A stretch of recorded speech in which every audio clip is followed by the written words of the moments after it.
ভাবুন তো 20 বছর আগে মারা যাওয়া কেউ যদি হুট করে আপনাকে ফোন করে আর আপনি যদি জানতে পারেন সেই ফোনের মাধ্যমে আপনি আপনার অতীত বদলে দিতে পারবেন। শুনতে অবিশ্বাস্য মনে হলেও আজ আমরা কথা বলবো দক্ষিণ কোরিয়ার একটি masterpiece thriller movie the call নিয়ে। গল্পের শুরু হয় শিওন নামের একটা মেয়েকে দিয়ে। সে তার পুরনো বাড়িতে ফিরে এসে একটি পুরনো টেলিফোন খুঁজে পায়। অদ্ভুতভাবে সেই ফোনে কল আসে ইয়াং সুক নামের এক মেয়ের কাছ থেকে।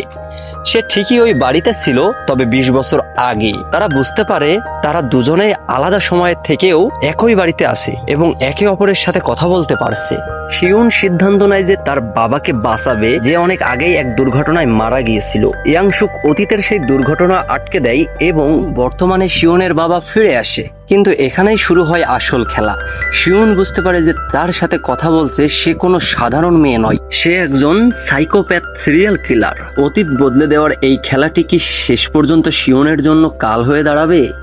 20 বছর আগের এক খুনি কি পারবে বর্তমানে থাকা কারো জীবন ধ্বংস করতে? মুভিটি না দেখে থাকলে আজই দেখে নিন। আর এই ভিডিওটি ভালো লাগলে ব্যাড ব্রোকেন চ্যানেলটি অবশ্যই সাবস্ক্রাইব করতে ভুলবেন না।